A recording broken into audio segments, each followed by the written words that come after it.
이번 시간에는 현명한 은퇴 전략이라는 주제로 이제 나심 니콜라스 탈레브의 우리가 이 이론을 어떻게 이 현대에 적용할 수 있을까라는 부분에 대해서 다뤄보려고 합니다. 제가 이제 항상 강조하는 것들이 이제 투잡이죠. 불확실성이 강한 이 시대를 살아남기 위한 전략으로 극단적으로 다른 직업을 양립시켜야 된다라는 이야기들을 많이 했는데요. 그러면 우리가 이 극단적으로 다른 직업들 어느 쪽을 선택해야 할까라는 물음을 던졌을 때 어떤 정답을 내릴 수 있느냐, 양쪽 모두 다라는 솔루션을 드릴 수가 있는데 그게 바로 이제 바벨 전략이죠. 나심 니콜라스 탈레브, 그 미국의 경제학자죠. 저서 안티프레질에서 이제 명명한 이 바벨 전략이라고 하는 그 정의가 어떤 것이냐, 극단적으로 리스크가 다른 그 두 가지 직업을 동시에 갖는 것을 뜻합니다. 탈레브는 이 전략을 90%는 회계사, 10%는 록스타의 삶이라는 예로 설명을 했습니다. 이걸 간단하게 얘기하면 이익이 발생할 가능성인 그 업사이드 리스크, 그리고 그 손실을 입을 가능성인 그 다운사이드 리스크의 비대칭성이 있는 직업을 조합하라는 얘기죠. 예를 들어서 록 뮤지션으로 활동하는 데는 그다지 큰 투자가 필요가 없습니다. 뭐 기껏해야 자비로 앨범을 만드는 정도고, 앨범이 팔리지 않아도 잃는 것은 고작 앨범 제작비 정도죠. 더 구체적인 예는 또 영상 후반부에서 설명을 해드릴 테니까 영상을 끝까지 봐주시기 바랍니다. 즉 다운사이드 리스크가 매우 적죠.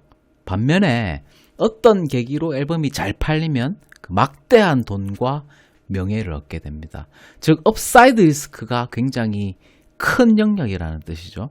자, 이는 업사이드와 다운사이드 리스크의 비대칭성이 있다는 겁니다. 자, 다시 말해서 어느 정도 안정된 직업을 확보해 두고서 그 반면에 어딘가에는 대박을 터뜨릴 가능성이 있는 업사이드 리스크를 인생에 설정해 두자라고 하는 그 발상이 그 탈레브가 말한 그 바벨 전략입니다. 이렇게 사는 게 가능하냐? 라고 이야기할 수도 있겠죠. 자, 유례없는 업적을 남긴 사람들의 경력을 되짚어보면 그 바벨 전략을 사용한 경우를 얼마든지 찾아볼 수가 있습니다. 바로 그 전형적인 예가 아인슈타인입니다. 20세기 최고의 물리학자죠. 그 아인슈타인은 논문 광량자 가설을 계기로 노벨상을 수상하게 되었습니다.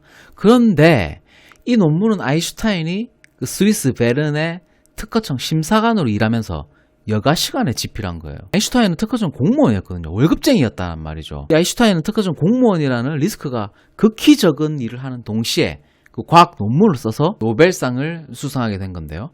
이 논문 집필은 다운사이드 리스크가 거의 없는 일이죠. 설사 실패한다고 해도 뭐 잃는 건 뭐 시간과 뭐 종이값 정도라는 뜻이죠. 하지만 이 업사이드 리스크는 굉장히 무한합니다.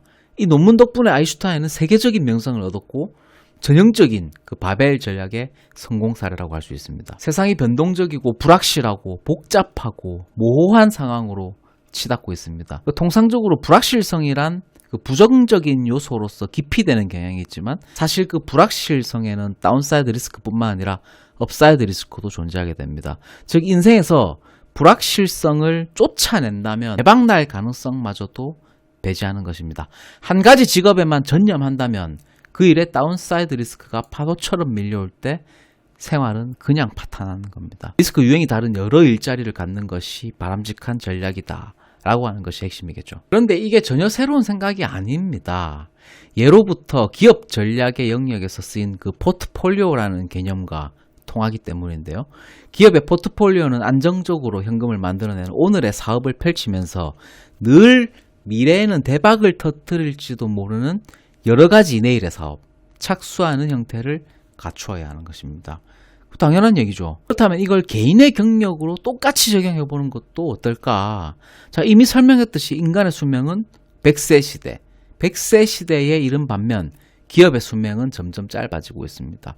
게다가 기업의 라이프 사이클 곡선도 예전처럼 완만하게 종말을 맞이하다가는 마치 돌연사라도 하듯이 하루아침에 끝나는 경우가 증가하고 있습니다. 이런 시대에 여전히 한 길을 간다든지 열심히 일하는 가치관으로 직업을 선택하는 올드 타입은 굉장히 큰 리스크를 짊어질 수밖에 없습니다.